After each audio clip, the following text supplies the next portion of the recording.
Les 12 dernières minutes avec le docteur Isabelle Sarfati, bonjour. Bonjour. Merci beaucoup d'être avec nous. Vous republiez, j'ai envie de dire, puisque c'est un livre de poche, Histoire plastique, votre livre. On va en parler dans un instant. Vous êtes chirurgienne plastique. D'abord, c'est quoi la différence entre chirurgien plastique et chirurgien esthétique ? La chirurgie plastique, ça comprend schématiquement deux branches, mais en fait, c'est pas aussi clair que ça. Il y a la chirurgie esthétique, qui s'adresse à ce qui n'est pas pathologique. Par exemple, faire un lifting parce qu'on vieillit, ça n'est pas une pathologie. Et il y a la chirurgie réparatrice qui s'adresse à des gens qui sont atteints d'une pathologie ou d'une anomalie. Alors ça peut être un cancer du sein, mais ça peut être aussi une malformation mammaire, ça peut être des seins trop gros, ça peut être un accident de voiture. Enfin, moi, je suis une spécialiste des seins, donc j'ai tendance à vous parler des seins, mais ça peut être aussi un accident de voiture, une tumeur sur le visage, tout ce qui concerne la réparation après une pathologie. Et la plastique, ça englobe les deux, l'esthétique et la réparation. Est-ce que vous traitez de la même façon quelqu'un qui vient après une maladie, après un accident, qui est défiguré, quelqu'un qui a eu un cancer du sein, par exemple? Est-ce que vous le traitez de la même façon qu'une femme qui vient vous voir en disant « Oh là là, mais j'ai quelques rides ici ou là, j'ai envie de me les faire enlever ». Est-ce qu'on les traite de la même façon ? Ben oui, en fait, parce que c'est la même démarche. C'est-à-dire d'abord, on écoute ce que la personne espère, ce qu'elle attend de l'intervention, quelle est la réparation, même si c'est normal, ça reste une réparation. Donc on écoute. À part qu'une ride, c'est pas vraiment une réparation. J'ai envie de dire, d'un côté, il y a une nécessité peut-être pour quelqu'un qui a été malade ou qui a eu un accident. De l'autre, c'est presque un caprice. Est-ce que se faire plaisir, c'est un caprice ? Oui. Non, c'est important. C'est important pareil. C'est écouter ce que quelqu'un demande, répondre aux questions, c'est-à-dire qu'est-ce que je peux faire pour améliorer votre vie ? Qu'est-ce que je peux faire pour améliorer vos formes ? Et ensuite, c'est technique. C'est essayer de faire la meilleure performance, le meilleur acte technique pour répondre à la demande qui a été faite. Avant de faire que les seins, vous avez fait le reste aussi, oui, vous faisiez le visage, etc. Vous êtes cliente, vous, de chirurgie esthétique, vous en avez fait ? Oui. Oui, je trouve que... Alors j'ai fait essentiellement de la chirurgie esthétique, pas de la chirurgie réparatrice. Je trouve que la possibilité de pouvoir quelque chose quand on n'est pas content forcément de ce à quoi on ressemble, ça aide à avancer. Je donne un exemple. Si quelqu'un ne supporte pas le contour de son visage, l'ovale de son visage, et dit à chaque fois qu'il se regarde dans la glace, j'ai l'impression que ça coule vers le bas, je suis moche, je me sens mal, j'aime pas qu'on me regarde, enfin tout ce qui peut pousser quelqu'un à faire un lifting, le fait de se dire, bon ben, finalement, si je le supporte pas, eh ben, je pourrais me faire opérer un jour, déjà, ça aide à accepter. On se dit, bon, bah, j'ai une possibilité. Et puis, je trouve que ça crée une marge de liberté qui est très intéressante entre, finalement, deux tragédies qui sont la génétique et le temps qui passe. Et que dans les deux cas, le fait de pouvoir être l'auteur et de pouvoir réparer... Alors, on répare des petites choses, surtout, je parle des liftings, ça ne change pas l'âge qu'a la personne, mais on répare certains petits défauts. Et ça fait très plaisir et ça peut changer la vie de quelqu'un. Donc moi, je suis assez adepte, effectivement. Je peux être indiscret, vous pouvez répondre non. En vous demandant ce que vous avez fait, vous ? Alors, j'ai fait de la chirurgie des seins, j'ai mis des prothèses, puis j'ai retiré des prothèses. Je me suis fait avancer le menton quand j'avais, je sais pas, je devais avoir 25 ans, 30 ans. Je me suis fait faire un lifting quand j'avais 50 ans. Je me fais moi-même des petites injections d'acide hyaluronique et de Botox. Je fais des petites choses. Le fait que ça ne se voit pas, puisque je vous ai posé la question, donc c'est que ça ne se voit pas, c'est que c'est réussi ou au contraire que c'est pas assez fait? Je vais beaucoup aux États-Unis, les nanas qui se sont fait de la chirurgie, elles sont comme ça, toutes. Ça se voit tout de suite. Vous, ça se voit pas.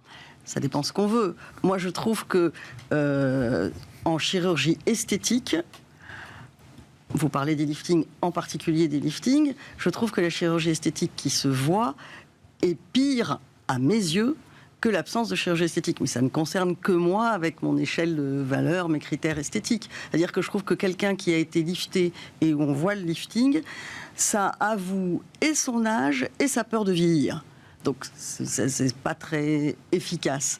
La chirurgie esthétique qui me plaît moi, mais ça me concerne moi, c'est la chirurgie esthétique qui ne se voit pas. Le fait de faire de la chirurgie esthétique, ça veut dire qu'on ne supporte pas le temps qui passe ?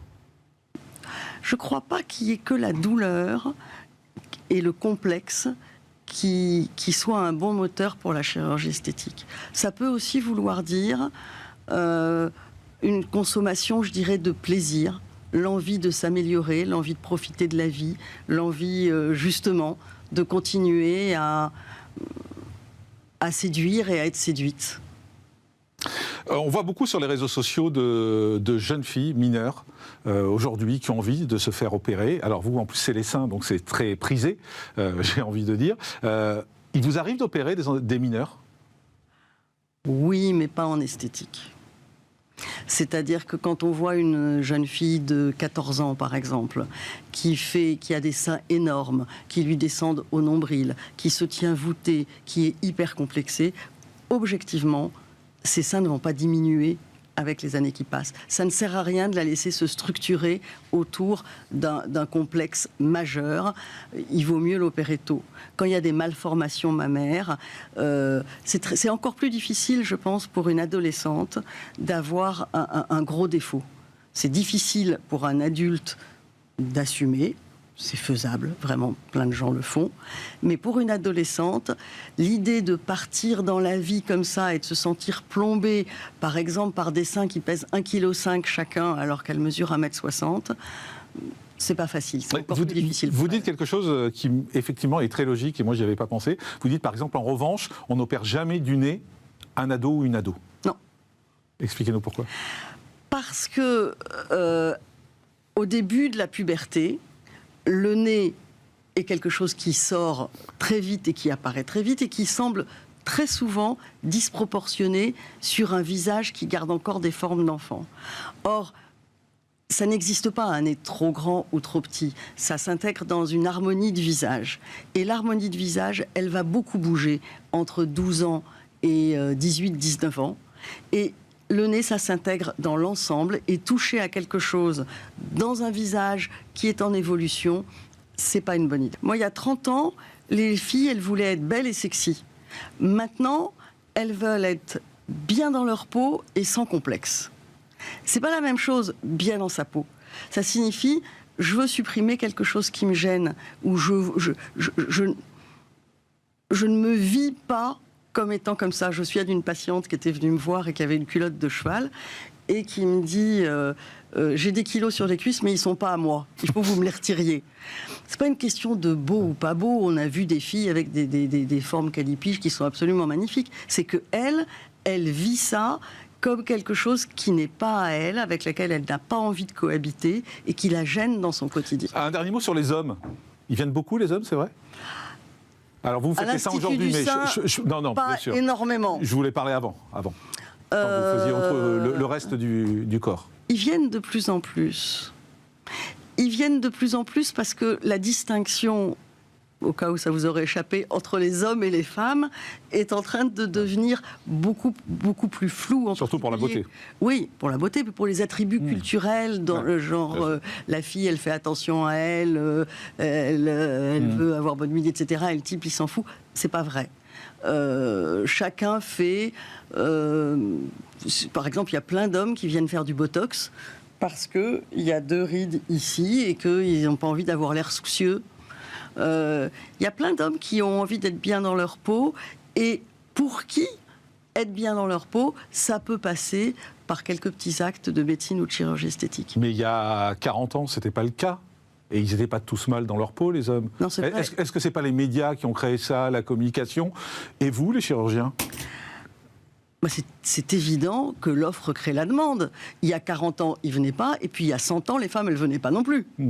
Donc, à partir du moment où on offre des techniques à la disposition des gens, à partir du moment où ces techniques sont sûres, donnent de bons résultats et sont utilisées par une majorité de gens sans problème, effectivement, il y a de plus en plus de personnes qui y ont recours.